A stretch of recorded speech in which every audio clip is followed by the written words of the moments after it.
안녕하세요. 오늘도 사연 살롱을 찾아주셔서 감사합니다. 저는 평범한, 지극히 평범한 삶을 추구한 30대 후반 여성입니다. 여러분이 생각하시는 평범한 삶은 어떤 모양이신가요?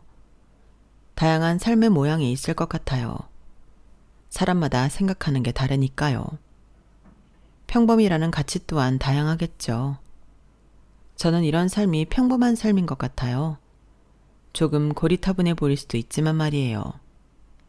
제가 생각하는 평범한 삶은 그 나이에는 누구나 겪을 만한 것들을 빠짐없이 경험한 채 성장하는 거예요.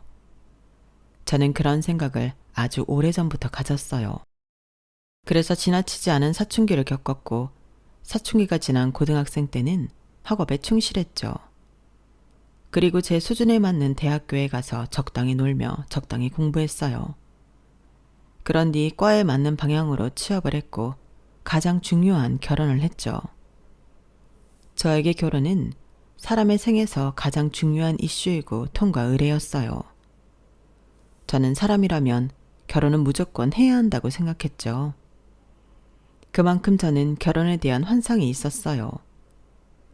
그게 제가 생각하는 평범한 삶의 피날레였다라고 해도 무방해요. 저는 결혼을 해서 적어도 3명의 아이, 성별을 구분하지 않고 적어도 3명의 아이를 낳아 잘 기르고 싶었어요. 제가 아이를 좋아하거든요. 그리고 아이는 부부에게 있어서 필수 불가결한 존재라고 생각해요. 부부에게 아이가 없으면 완벽한 부부가 아니죠. 너무 고리타분한가요? 요새는 딩크족이라고 해서 아이를 낳지 않기로 서로 약속한 부부도 있다고는 하는데, 저는 사람들마다 생각이 다르겠지만 모르겠어요. 그게 과연 이상적인 부분일까요? 아이는 부부 사이에 분명 필요하다고 생각해요. 제가 생각한 평범한 삶은 이래요. 그렇지만 참 웃기죠? 사람 일이 제 마음대로 안 돼요. 저는 결혼도 늦게, 요즘 세상에 34세 결혼하는 게 늦게는 아니지만 아이를 낳기엔 늦게 했어요. 이미 노산일 때 결혼을 했거든요. 그리고 노산이어서 그랬을까요? SNS를 보면 다른 사람들은 순풍순풍 아이를 잘 만났는데 저는 아이도 뜻대로 되지 않더군요. 그렇게 제가 생각하는 평범하고 이상적인 삶과 점점 거리가 생겼죠. 그러다 저는 이혼을 하게 되었는데요. 그 과정이 저에게 여자로서 너무 가혹하고 잔인했어요. 모든 이혼이 그렇겠지만요. 그리고 저는 이혼을 한 뒤에 충격적인 사실도 알게 되죠. 하지만 이런 이야기를 어디에도 할 수가 없었어요. 아시잖아요. 남편 이야기. 아무리 전 남편이라고 해도 그 욕을 해봤자 제 얼굴에 침 뱉기밖에 더 되나요. 그래서 아무 데에도 하소연하지 못하다가 사연살롱이라는 곳을 우연히 알게 되면서 이곳에 사연을 보내기로 결심했어요. 그럼 이제부터 제 이야기를 시작할게요. 잘 들어주세요. 저는 군인 자녀로 태어나 전국 팔도를 돌아다니며 생활했어요. 경기도, 강원도, 전라도, 경상도. 정말 안 다닌 곳이 없어요. 아, 충청도나 서울에서 생활해 본 적은 없네요. 그래도 이 정도면 전국 팔도를 돌아다녔다고 해도 무방하지 않나요? 저희 엄마가 고생이 많았죠. 저희 아빠야 본인 일을 하면서 벌어지는 일들이니 감수해야 하잖아요. 받아들일 수밖에 없잖아요. 하지만 저희 엄마는 그런 아빠와 결혼한 뒤에 다니던 직장을 그만두고 전국 팔도를 돌아다니며 일용직을 할 수밖에 없었어요. 돈이 없던 건 아니었어요. 저희 아빠가 빠른 속도로 진급을 해서 투스타까지 달고 제대하셨거든요. 저희 엄마는 지금도 일을 하고 계신데 솔직히 일하지 않아도 두 분이 충분히 먹고 사실 수 있어요. 그런데 저희 엄마가 외향형이세요. 여러분들은 외향형의 특징을 아시나요? 왜 요새 젊은이들 사이에서 MBTI가 유행하잖아요. 거기서 외향형, 내향형을 나누는데요. 외향형은 간단히 말하면 사람을 만나야만 에너지를 얻는 사람의 특성을 뜻해요. 내향형은 그 반대이고요. 저희 엄마가 외향형이에요. 저희 엄마는 움직이는 것도 좋아하고 사람들을 만나는 것도 좋아하고 새로운 사람을 만난다고 해서 주눅들지 않고요. 오히려 좋아하죠. 그러니 그 성격의 주부로서 가만히 집에서 가정의 일만 할 수 있었겠어요? 절대적으로 안 됐죠. 그리고 저희 엄마가 극강의 효율성을 추구하셨기 때문에 사람을 만나면서 허구한 날 시간을 보내는 건 원치 않았어요. 그래서 일을 하셨죠. 아주 간단한 일이라도 말이에요. 그래서 저희 엄마는 뜨개방에서 일을 돕기도 했고 마트에서 아르바이트도 했어요. 그리고 저희 엄마는 옷가게에서 일을 한 적도 있고 초등학교 앞 분식집에서도 일을 한 적도 있어요. 그 밖에도 조금씩 여러 일을 하셨어요. 뜨개방에서는 6년 정도 일을 하셨는데 일을 한 계기도 엄마다워요.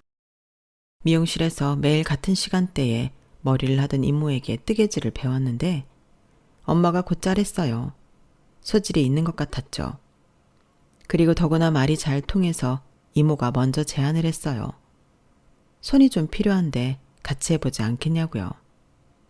그래서 엄마는 재미있을 것 같아 승낙했죠. 저희 엄마의 생활은 늘 이런 식으로 흘러갔어요. 거의 대부분 엄마가 시작한 일들은 건너든 바로든 아는 사람에 의해 이루어졌죠. 그만큼 저희 엄마는 사람들을 좋아했고 새로운 환경에 대한 두려움이 없었어요. 물론 저희 엄마도 정든 도시를 떠나는 아쉬움은 있었죠. 하지만 그 적응력이 남달랐다고 할까요? 아마 저희 엄마가 지금과 같은 성격이 아니었더라면 옆에 있는 저희 아빠도 힘들었을 거고 가족 모두가 힘들었을 거예요. 어쩔 수 없이 주말 부부를 했어야 했을 수도 있고 두 분이서 다투셨을 수도 있겠죠. 그러니 얼마나 다행이에요. 반면에 엄마는 매번 이사를 갈 때마다 위축되고 소심해지는 저를 이해하지 못했어요. 저는 초등학생이 되어서 처음 이사를 경험하고 다시는 이사를 하고 싶지 않았어요. 그런데 고등학생이 되어 아빠의 전속으로 이사를 해야 했죠. 왜 자꾸 울어? 이사 가면 새로운 친구들도 생기고 좋잖아. 나는 싫어요. 거기에 더 좋은 친구들이 있다고 해도 나는 지금 여기서 제 친구들이랑 지내는 게 더 좋아요. 아빠, 다시 생각해보면 안 돼요? 제발요. 전 정말 이사 가기 싫어요. 그래서 이사를 하지 않겠다고 떼를 썼어요. 아빠 앞에서 울기도 하고 고등학생 때 전학 가는 건 학업에 좋지 않다고 설득도 해보고. 하지만 저희 아빠는 강경했어요. 그리고 저는 그때 저희 아빠의 지론을 알았죠. 안 돼. 네가 다 커서 독립을 하기 전까지 우리 가족이 뿔뿔이 흩어지는 일은 없을 거다. 그게 가족이야. 가족은 언제나 하나여야 하고 뭉쳐야만 해. 아빠는 지금까지 살면서 가족끼리 떨어져 있어서 잘 되는 꼴 10쌍 중 1쌍도 못 봤다. 더 좋아지는 걸 본 적은 아예 없고. 그리고 너를 위해서도 부모는 같이 있어야 해. 친구들이야 다른 곳에서도 충분히 만들 수 있다. 오히려 더 좋은 친구가 생길지도 모르는 일이야. 그러니 그만 울어. 더 울다간 감기 걸린다. 그리고 얼른 짐 싸. 사실 저희 아빠가 저한테 굉장히 허용적이었어요. 뭐든 해주고 뭐든 들어주고 뭐든 오케이였어요. 그래서 제 휴대폰은 늘 최신형이었고 다른 부모님들은 야자 빼는 걸 대단히 좋아하지 않았는데 저희 아빠는 저를 믿고 야자를 하지 않도록 해줬죠. 그랬던 아빠이기 때문에 저는 단호한 아빠의 태도가 당황스러웠어요. 하지만 그만큼 강경한 아빠의 모습을 본 것도 처음이기 때문에 저는 아빠의 뜻을 따를 수밖에 없었죠. 정말 이사 전날까지 울었던 것 같아요. 물론 막상 이사를 하고 나니 적응을 하긴 했지만요. 그리고 저는 이후에 아빠의 마음을 이해할 수 있었어요. 사실 그 전에 저희 가족에게 믿을 수 없는 큰일이 있었거든요. 제가 초등학교 3학년 때 강원도로 이사를 했어요. 그때는 어려서 새 집으로 간다는 생각에 설레어 밤잠을 이루지 못했죠. 그때 제 동생의 나이가 7살이었어요. 동생은 2달만 지나면 초등학교를 가야 했는데 저와 같이 다닌다는 생각에 발을 동동 구르며 그때만을 기다렸어요. 동생이 저를 많이 따랐어요. 따라하기도 했고요. 제가 갖고 싶다고 하는 건 꼭 갖고 싶어 했어요. 그래서 저희는 쌍둥이처럼 옷을 입기도 했어요. 쌍둥이처럼 모든 것을 같이 가지고 있었죠. 그러다 초등학생 고학년이 되니까 사춘기가 왔는지 제가 동생이 좀 귀찮아졌어요. 매일 같이 등교는 했는데 그것도 귀찮아서 저는 매일 친구와 등교를 했죠. 동생은 그런 저를 졸졸 쫓아다녔어요. 그리고 저는 못된 행동이지만 제 친구들과 놀 때 동생이 끼워달라고 하면 끼워주는 척 따돌렸어요. 숨바꼭질을 하면 동생을 끝까지 찾지 않거나 그런 식으로 말이에요. 유치하죠? 언니, 나 왜 안 찾아?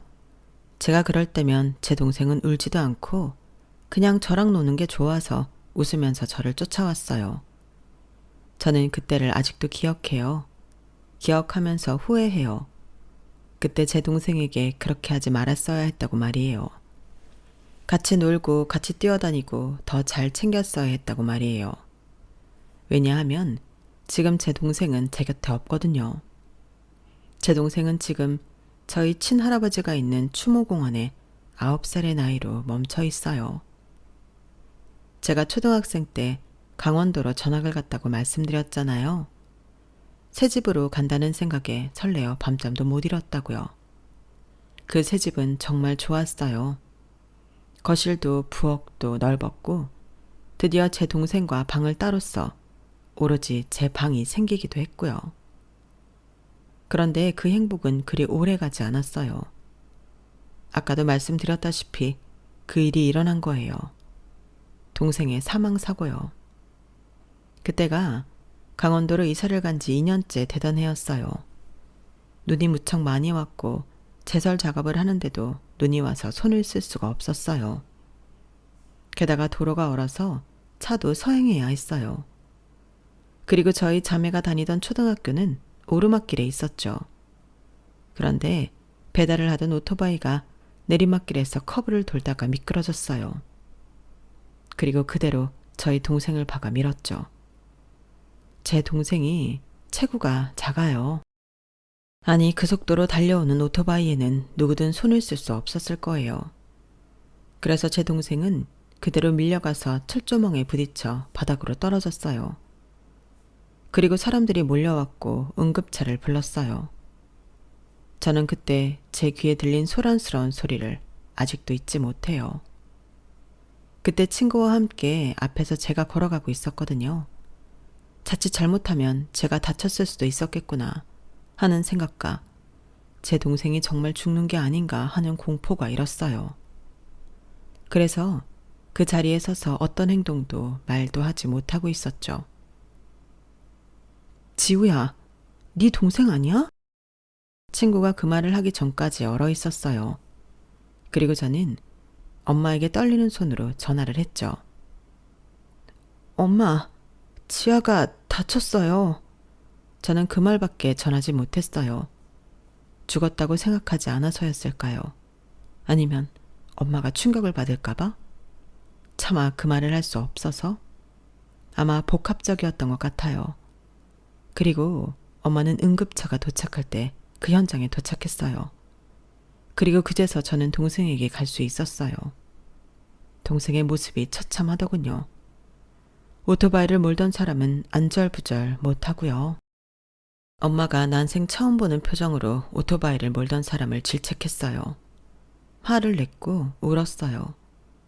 그리고 다친 동생과 함께 응급차에 올랐고 저는 이후 연락을 받고 온 아빠의 차를 타고 병원으로 갔어요. 동생은 식물인간이 되었어요.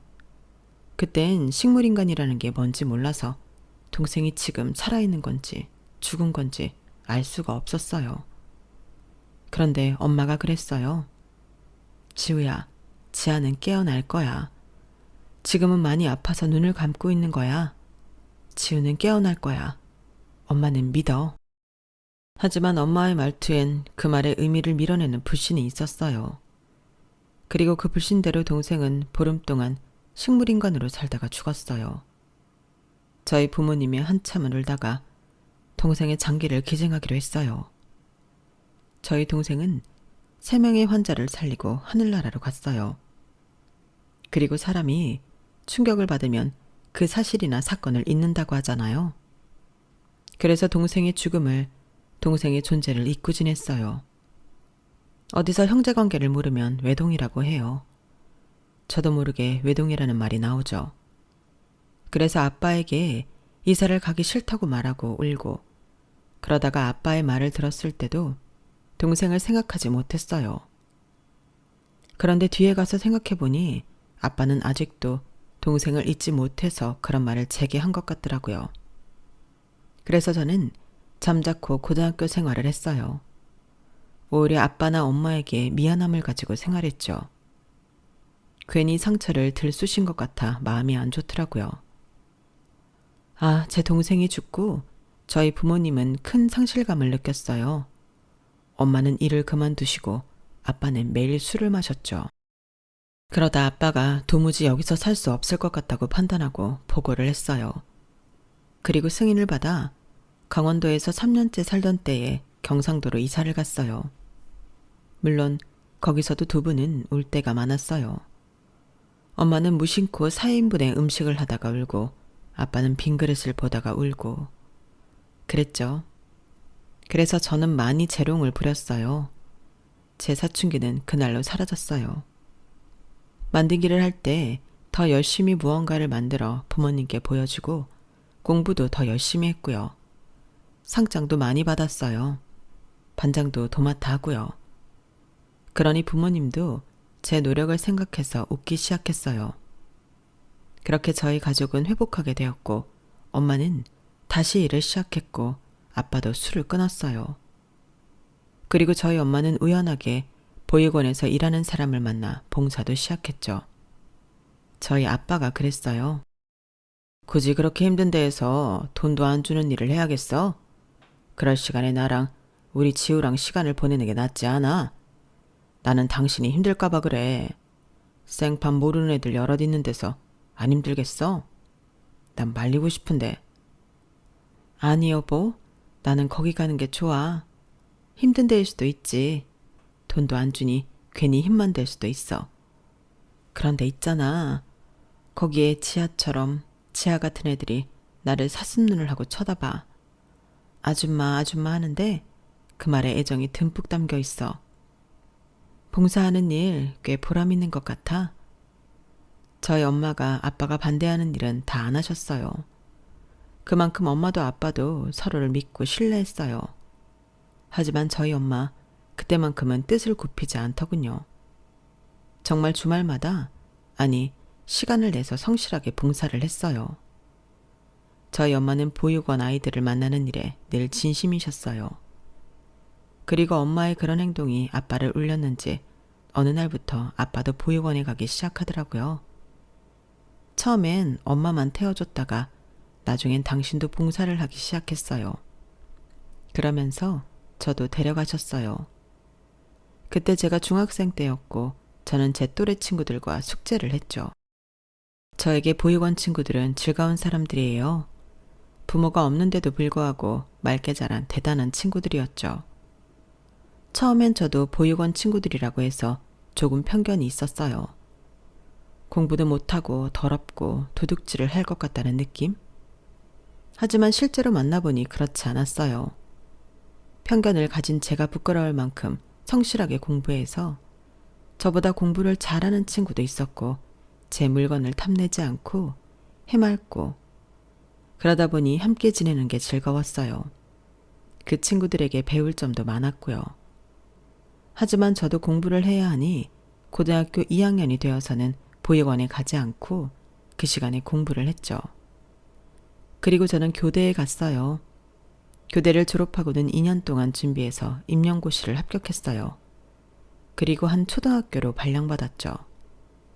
초등학교 교사가 되어서 적응 기간이 끝나고 저는 엄마를 따라 다시 보육원에 봉사를 갔어요. 그때 저는 실무를 보기도 하고 행정 업무를 보기도 했어요. 그냥 아르바이트처럼요. 애들을 놀아주는 봉사에만 그치지 않았어요. 정확하게 도움이 되는 일을 시작했죠.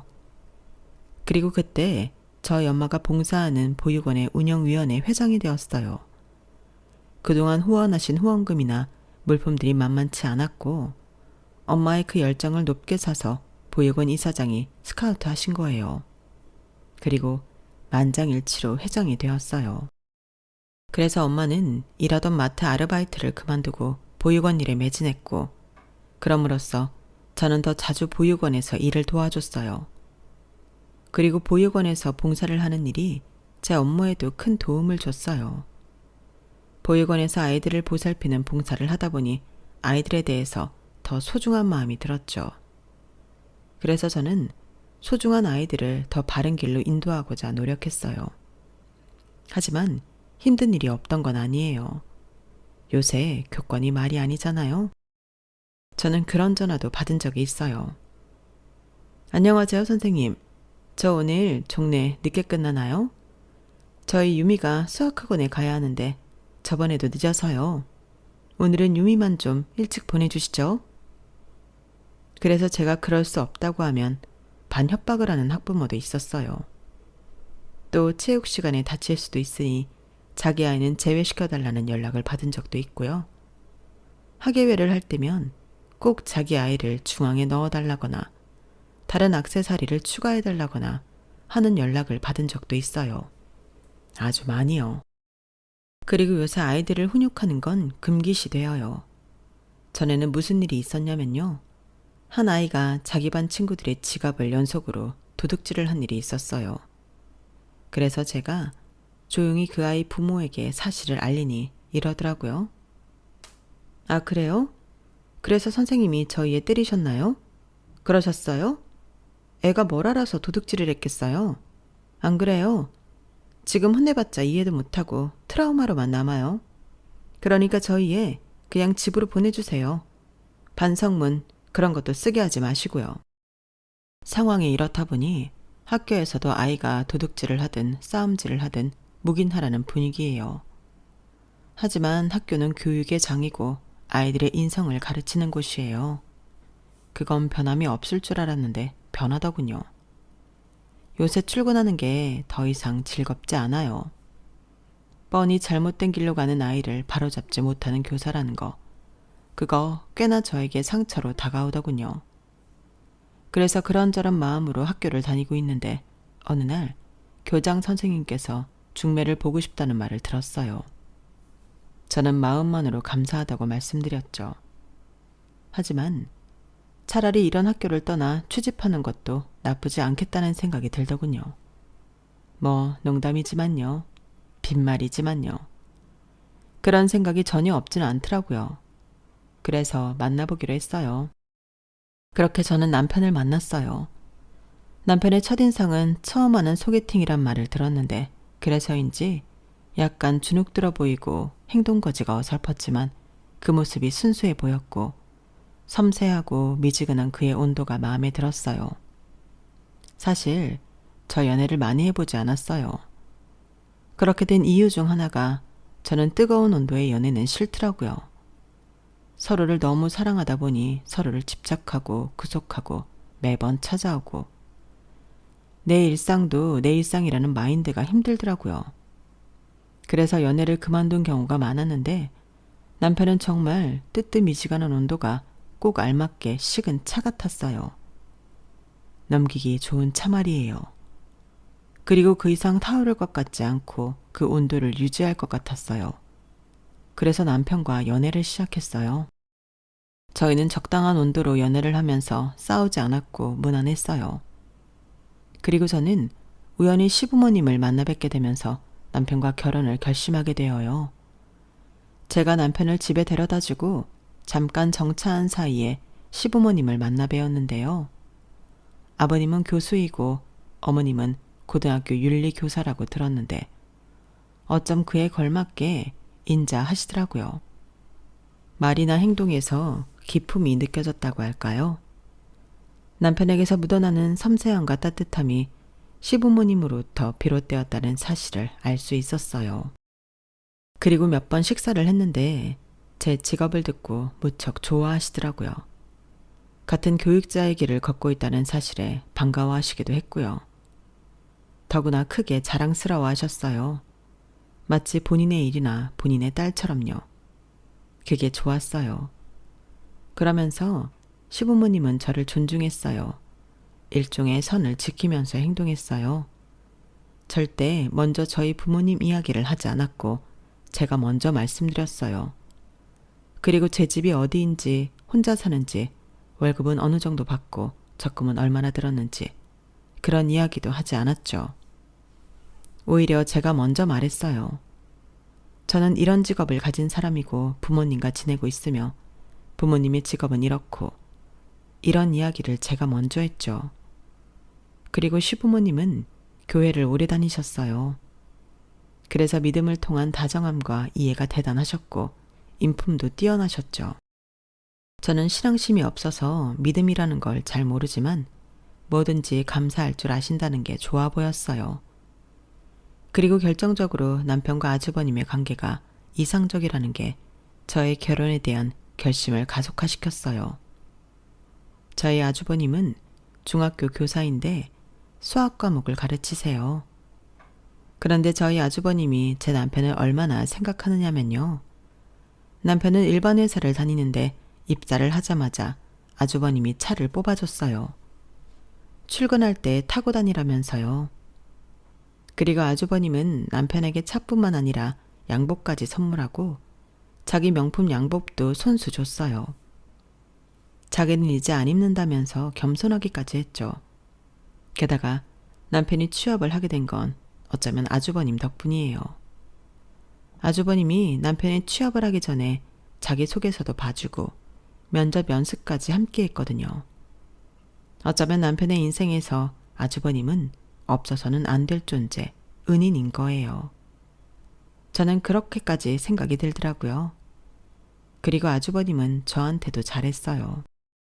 저희가 데이트를 할 때면 늘 커피 쿠폰을 주고 우연히 식당에서 만나면 결제하고 가거나 뮤지컬 티켓을 얻었다며 주는 경우도 있었죠. 그래서 전 난생 처음으로 뮤지컬을 보기도 했어요. 그리고 아주버님과 함께 데이트를 할 때도 있었어요. 같은 직종의 사람이라 그런지 대하기도 이야기하기도 편하더라고요. 그래서 전 결혼을 결심했고 남편과 차근차근 결혼 준비를 했어요. 그런데 제 결혼 생활은 그리 행복하진 않았어요. 너무 흔한 말이지만 남편이 결혼 후에 많이 변했거든요. 남편은 제게 별다른 관심이 없어 보였어요. 제가 뭘 물어봐도 시큰둥, 제가 뭘 이야기해도 시큰둥, 뭘 같이 하자고 해도 시큰둥 했어요. 그리고 그런 말을 많이 했어요. 너랑은 이야기가 안 통해. 꼭 우리 집 인간들이랑 이야기하는 기분이야. 저는 그 말이 대체 무슨 뜻인지 알 수가 없었어요. 자기 가족에게 우리 집 인간이라뇨. 반면에 저는 시댁 식구들하고는 무척 잘 지냈거든요. 함께 교단에서 강의를 하고 학교에서 일을 한다는 것에 대한 동질감도 있었고 관심사도 같았고요. 가르치는 학생들의 연령대는 천차만별이었지만 그래서 차이라는 게 없을 수 없었지만 가르침에 대한 철학이나 교육에 대한 믿음이 있어서 쉽게 친해질 수 있었어요. 그래서 자주 식사를 하고 커피도 마시고 저는 꼭 친밀한 동료를 만난 기분이 들었어요. 그리고 어느 날 생각을 해보니 교육계에 종사하지 않은 남편이 소외될 수 있겠다는 생각이 들더라고요. 여보, 혹시 우리가 애들 이야기하고 교육 이야기해서 좀 서운해? 아니, 생각해보니까 우리가 너무 배려하지 않은 것 같아서 미안해.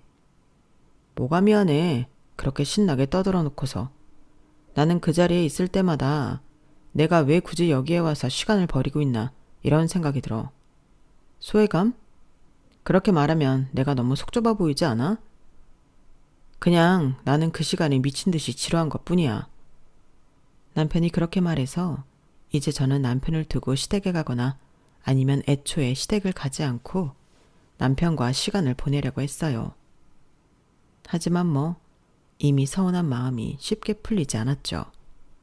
그러다 이런 일이 있었어요. 그날 제 차가 문제가 생겨 남편이 출퇴근을 해주겠다고 했는데 남편이 야근 때문에 저희 학교로 못 온 거예요. 그래서 제가 혹시 몰라 아주버님이 근처 중학교를 다녀서 연락을 해보니 퇴근 중이라고 근처라고 저를 데리러 왔어요. 정말 근처라고 금방 오더라고요. 그래서 저는 아주버님의 차를 타고 퇴근을 했죠. 그런데 그 사실을 안 남편이 무지하게 화를 내더라고요. 처음엔 자기 형 귀찮게 해서 그런 줄 알았어요. 그런데 한날 시댁에서 새우를 쪄먹었거든요. 그때 제가 새우를 까면서 남편과 아주버님도 까줬어요. 근데 남편이 집에 와서 말하더라고요. 대체 그 오지랖은 어디까지 부릴 건데? 먹을 거면 네 것만 먹으면 되지. 꼭 그렇게 착한 척을 해야겠어? 그래야 속이 시원해? 아니, 그럴 거면 나랑 왜 사니? 그냥 형이랑 살지 그래. 둘이 우순도순 알콩달콩. 그게 대체 무슨 소리야? 아니, 당신 대체 무슨 상상을 하는 거야? 이미 내가 손이 더러워졌으니까 당신도 아주버님도 까드린 거잖아. 근데 무슨 오순도순 살아? 내가 당신 가족한테 잘하는 게 그렇게 이상해? 그게 내가 이런 말 들을 상황이냐고. 제가 그러자 남편이 문을 쾅 닫고 들어갔어요. 그리고 저는 그 뒤에 남편의 마음을 알 수 있었죠. 제가 시부모님을 존경한다고 할까요? 참 바른 분들이라는 생각에 함께 교회를 갈 때가 있어요. 그때 신자들이 기도문을 외우잖아요. 그것도 공부라고 잘하고 싶더라고요. 그래서 저녁을 먹고 외우는데 남편은 기도문을 안 외우더라고요. 그런데 교회에 가면 남편은 꼭 고개를 숙이고 가만히만 있거든요. 외우지를 않아요. 당신은 기도문 안 해요? 매일 가만히 있는 거 보면 모르는 것 같은데 나랑 같이 외우자. 생각보다 재미있어. 야, 내가 쳐다보기도 싫은 기도문 따위를 왜 외워야 하는데? 내가 그렇게 시간이 많은 줄 알아? 그 시간에 게임 한 판을 더 하겠다. 그리고 너나 머리 나쁘다고 비꼬는 거지. 우리 엄마처럼. 진짜 내가 왜 너 같은 애를 마누라로 둬서 꼭 우리 엄마랑 사는 것 같잖아. 그 말을 듣는데 느낌이 오더라고요. 왜 몰랐지? 답이 이렇게 눈앞에 있는데 말이에요. 사실 남편은 매 순간 아주버님이랑 비교를 당했던 거예요. 시아버지가 교수, 시어머니가 윤리교사, 아주버님이 수학교사, 남편만 일반 회사원. 답이 나오잖아요. 남편은 정말 엉덩이 힘으로 공부했지만 머리가 따라주지 않았어요. 그래서 놀면서 공부하는 형은 전교권이지만 자기는 늘 전교에서 30등에서 40등을 왔다 갔다. 그저 그랬죠. 그리고 아주버님은 사범대학을 졸업해 4학년 때 임용고시를 합격했어요. 그리고 남편은 경영학과를 졸업해 3년 만에 취업에 성공했죠. 그것도 대기업은 아니고요. 그리고 남편은 아주버님의 선물이 고맙지 않았어요. 오히려 더 패배감을 들게 했죠. 소개팅에서 보았던 남편의 위축되고 어설픈 모습이 주마등처럼 스쳐갔어요. 그리고 시댁에는 아주버님의 역사가 많죠. 아니, 집안 곳곳에 교육 종사자의 자부심이 드러나요. 시아버지, 시어머니, 아주버님의 학위증이나 교원 자격증이 전시되어 있고요. 졸업사진도 아주버님 사진밖에 없어요. 저번에 물으니 시어머니가 남편은 사진 찍는 걸 싫어해서 안 찍었다고 그랬는데 그러는 데엔 이유가 있었던 거예요. 그리고 시부모님은 늘 아주버님 자랑이었죠. 생각해보니 남편 자랑은 들어본 적이 없었어요. 그러니 남편이 조금 안쓰럽더라고요. 그리고 제 행동이 미안하더라고요. 그래서 남편에게 잘해주려고 했어요. 물론 시댁에도 잘하고요. 그런데도 남편의 태도는 변하지 않았어요. 그리고 결정적으로 이 사건이 있었죠. 제가 오랫동안 부모님 덕분에 보육원에서 봉사도 하고 일도 도왔잖아요. 그리고 저희 엄마는 지금 보육원에서 일도 하고 있고요. 그래서 저는 나중에는 저희 엄마를 도와 보육원에서 일을 하고 싶었어요. 그 바람을 시댁에나 남편에게나 말했죠. 시댁에선 반응이 괜찮았어요. 그래, 어머니가 좋은 영향을 너한테 주셨구나? 그런 아이들을 도울 사람은 언제나 필요하지. 그리고 네가 그런 결정을 한 데에는 이유가 있지 않겠니? 우린 네 선택을 존중한단다. 무엇이 되었든 하나님의 뜻이지.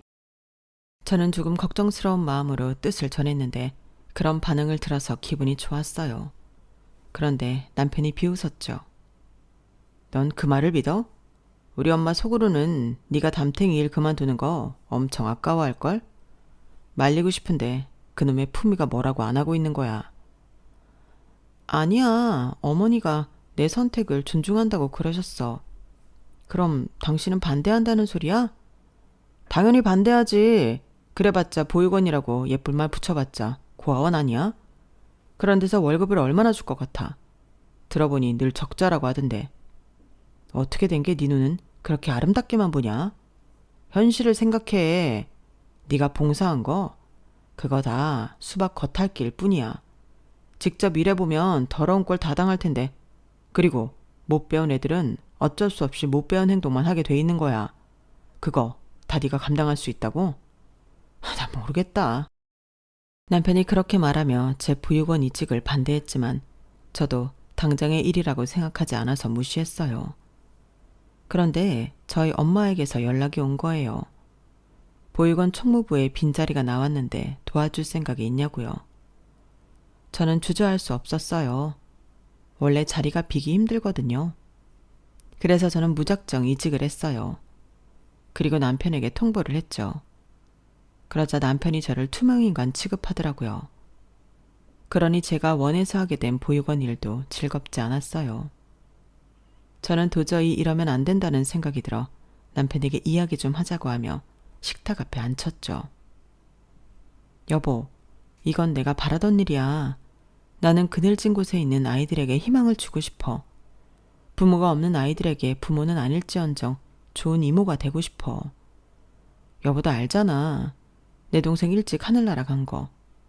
애들 보면 지아 생각 참 많이 나. 도와주고 싶어. 어? 어제 엄마가 그러더라. 너 정말 사직서 내고 보육원 간 거냐고. 그걸 왜 물었다고 생각해? 그거 네 결정이 마음에 안 든다는 거야. 우리 집 너도 알고 있지만 교육절이라는 거에 바부심이 있는 집안이야. 며느리가 초등학교 교사인 거 얼마나 자랑하고 다니는 줄 알아? 그리고 내가 너랑 왜 결혼했는데 네가 초등학교 교사니까 우리 엄마 아빠 니즈 좀 충족시켜 주겠다. 더 이상 내가 모자란 놈이 아닐 수 있겠다 싶어서 너랑 결혼한 건데 이러면 같이 살 이유가 없지. 그렇게 말하면서 저에게 이혼을 요구하더라고요. 저는 너무 기가 막히고 당황스러워서 그 자리를 피했는데 다음날 시댁에 하소연을 하려고 가니 시부모님이 놀란 눈으로 저를 보더라고요. 아니, 네가 웬일이니? 이혼한다는 말을 들었는데 그래, 왔으니 물어보자. 이유가 뭐니? 그리고 누가 먼저 이혼한다고 그랬어? 너는 아니지. 우리 아들이 그런 거지? 너일 리가 없잖아. 초등학교 그만둔다고 한 것도 일방적으로 그런 거라며. 부부 사이에선 그러면 안 된다? 부부 사이에서 그렇게 독단적으로 믿음 없이 굴면 안 돼. 그것 때문에 이혼하는 거니? 그러게, 그런 데를 왜 갔어? 지금이라도 돌아가지 그래. 저는 아무 말도 안 했는데 시부모님은 저 때문이라고 생각하는 것 같았어요. 그리고 친정에서도 연락이 왔죠. 시부모님과 비슷한 말을 하더라고요. 그래서 저는 남편이 이미 이혼을 하려고 판을 짜놨다는 생각이 들어서 이혼을 했어요. 합의 이혼을 했어요. 그런데 얼마 지나지 않아서 제 몸이 이상한 거예요. 보니까 임신을 했더라고요. 저는 혼자 아이를 키울 수 없으니 그리고 아이의 아빠는 남편이 맞으니 알려야 한다고 생각했어요. 양육비고 뭐고 그냥 알리는 게 맞다고 생각했죠. 그래서 남편에게 말했어요. 나 임신했어. 병원 가보니 3개월 넘었대. 그날 맞지? 대체 무슨 헛소리야. 고아원에서 일하더니 돈이 궁해? 그래서 별 방법을 다 써보는 거야? 아니, 내가 고자인데 어떻게 임신을 해? 그것도 몰랐어? 아무리 노력해고 그래도 애가 안 생기면 의심을 해야지. 너 대체 무슨 짓을 하고 돌아다니는 거야? 이 방법이 나한테 통할 거라고 생각해? 어림도 없어. 당장 전화 끊어. 그리고 너 우리 부모님한테 이야기할 생각 마라. 그거 너 쪽팔린 짓이야. 알아? 그러는데 눈물이 앞을 가리더라고요. 전 하늘에 대고 결백했어요. 그런 짓은 하지도 않았어요. 그리고 저는 7개월 뒤에 아이를 낳았어요. 지을 수 있는 시기도 지났는데 저는 그것보다도 이미 아이는 낳기로 결심한 상태라 7개월을 버텼죠. 남자아이였어요. 그리고 가족법상 인지 절차를 진행했어요. 인지의 허가 청구를 위해서 혈액형과 유전자 검사가 필요하더라고요. 그래서 절차대로 진행했고 아이는 남편과 같은 B형이 나왔어요. 유전자 결과도 동일했고요. 아니, 난 절대 믿을 수 없는데 나 무정자증이라고 몇 번을 얘기해. 네가 불임이었어 봐. 물어보는 것 자체가, 대화하는 것 자체가 상처 아니겠어? 왜 이렇게 남의 상처를 마음대로 들쑤시는 거야? 내 아이 아니야. 그럴 수가 없어. 그러면서 남편은 기가 막힌 소리를 하더군요. 너 설마 그 아이 우리 형 아이 아니야? 아주 둘이 쿵짝이 잘 맞던데 어디 한번 형이랑이라도 검사해보지 그래? 그 말을 시댁 식구, 친정 식구가 다 있는 데에서 말하더라고요. 모두 벙졌고 저와 아주버님은 부인했어요. 그런데도 남편의 의심은 그치질 않았고 결국 아주버님과도 유전자 검사를 했는데 다행히 불일치가 나왔어요. 그리고 마지막으로 남편 검사를 했어요. 참나, 나는 아니라니까. 대체 뭘 바라고 이렇게 사람을 귀찮게 하는 거야? 남편은 당당하게 검사를 받았어요. 그런데 무정자증이라는 건 오진이더군요. 남편은 건강한 정자가 있는 남성이었고 이제껏 임신이 안 되었던 건 우연이었어요. 아니야, 그럴 리가 없어. 내가 유미랑 애가 져서 결혼하려고 그렇게 노력했을 때도 안 생겼고 이 여자랑도 안 생겼는데 어떻게 내가 무정자증이 아니야? 내가 분명 그때 6년 전 그때 무정자증 진단 받았다고. 그래서 유미도 날 떠난 건데 어떻게 오진이야? 유미라니 처음 듣는 이름이었어요. 남편은 병원이 떠나가도록 소리를 질렀고 전에 무정자증을 진단받은 병원까지 찾아가 고소를 하겠다니 협박을 했어요. 결국 경찰이 남편을 잡아가서 시댁에서 데리고 왔다네요. 그리고 아주버님이 저를 찾아왔어요. 정혁이 말대로 6년 전에 유미라는 여자가 있었어요. 그 여자랑 정혁이가 3년을 넘게 만났는데 그 여자가 직업이 없었어요. 아르바이트만 몇 년을 한 거야. 그러니 누가 찬성을 해요? 그래서 애들이 수를 쓴 거지. 애를 가지면 결혼을 시킬 거 아니에요. 그러니까 결혼보다 먼저 임신 준비를 한 거야. 그런데 몇 달 동안 애가 안 생기더래. 그것도 승질이 급해서 바로 병원에 가서 검사를 하니 여자는 이상이 없는데 자기는 무정자증이라는 진단을 받은 거야. 그리고 유미라는 여자는 떠났어. 그때 정혁이가 받은 진단이 폐쇄성 무정자증이었거든. 그게 성병이나 요로감염 때문에 발생한다는 이야기를 듣고 여자가 오해를 한 거야. 더러운 오해를 말이야. 그래서 정혁이가 좀 힘들었겠어? 도로에 뛰어들려고도 했어. 아무튼 그랬는데 오진이라니 마음이 놓이면서도 좀 그러네. 미안해요. 그리고 아주버님은 연신 미안하다는 말을 반복했어요. 너무 미안합니다. 이런 일을 겪게 해서. 우리 동생 원래는 그런 애가 아니었는데 부모님이 자꾸 비교를 하니까 그냥 정혁이 그대로 받아주면 되는 일인데 자꾸 이야기가 산으로 가죠. 계속 미안하다고 하실 필요 없어요. 전 그냥 우리 애 호적에만 올릴 수 있으면 그걸로 되어요. 친권이랑 양육권은 어차피 정혁 씨가 관심 없으니까 걱정 안 하고요. 그럼요. 친권이랑 양육권은 지우 씨 편으로 될 겁니다. 만에 하나 정혁이 이놈이 생각머리 바뀌어도 저희가 알아서 할게요. 호적도 당연히 올라갈 겁니다. 소송 그런 거 안 할 겁니다. 그리고 아이 키우는데 저희 집에서 최선을 다해 도울게요. 이혼은 했지만 저희 핏줄 아닙니까? 양육비로든 뭐든 책임지겠습니다. 그러면서 아주버님은 이 모든 이야기는 시부모님과 합의를 본 것이라고 말했어요. 합의를 한 이야기라니 마음이 놓이더군요. 그리고 제 월급으로 아이를 키우기 벅찬 것도 사실이라 양육비를 준다는 말에 안심했어요. 저도 사람인지라 그런 말을 기대했나 봐요. 그렇게 저는 월 500만 원의 양육비를 받게 되었어요. 누구의 지분이 몇 프로인지는 확인할 수 없지만 매달 정확한 시점에 15일에 그 돈이 들어와요. 그리고 시부모님에 의해 남편은 저에게 사과를 했어요. 너한테 함부로 말한 거 미안하다. 아이의 아빠가 내가 아니라고 단정 지은 것도 미안하게 생각해. 그렇지만 나는 정말 의사 진단을 믿어서 그런 거야. 그게 전부야? 나한테 미안한 게 그게 전부니? 아니, 널 이용한 거란 말도 미안해. 솔직히 그런 마음이 없진 않았지만 네가 초등학교 교사라는 말을 듣고 소개팅에 임한 거지만 오로지 그랬던 건 아니야. 넌 좋은 사람이고 좋은 와이프였어. 내 자격지심이 그랬던 거야. 미안해. 그렇게 그날을 끝으로 남편과는 완벽히 헤어졌어요. 저는 남편의 솔직한 말과 사과에 마음이 조금 너그러워졌죠. 솔직히 머리를 받고 미안하다는 말만 했다면 사과를 받아주지 않았을 거예요. 남편은 솔직했어요. 그래서 받아주었죠. 그리고 시부모님이 왔어요. 어떻게 다시 결혼할 수 없겠니? 어차피 니네 이혼한 거 내 주변 사람 아무도 모른다. 말 안 하길 잘했지. 교육자 집안이잖아요. 그리고 기독교 집안이잖아요. 기독교에서는 하느님이 짝지어준 두 사람이 나누지 못한다는 말이 있다던데요. 그러니 아들의 이혼이 창피스럽겠죠. 하지만 저는 이미 시부모님이 어떤 사람인 줄 알았어요. 아들을 차별하고 앞에서는 착한 척, 뒤에서는 호박씨를 까며.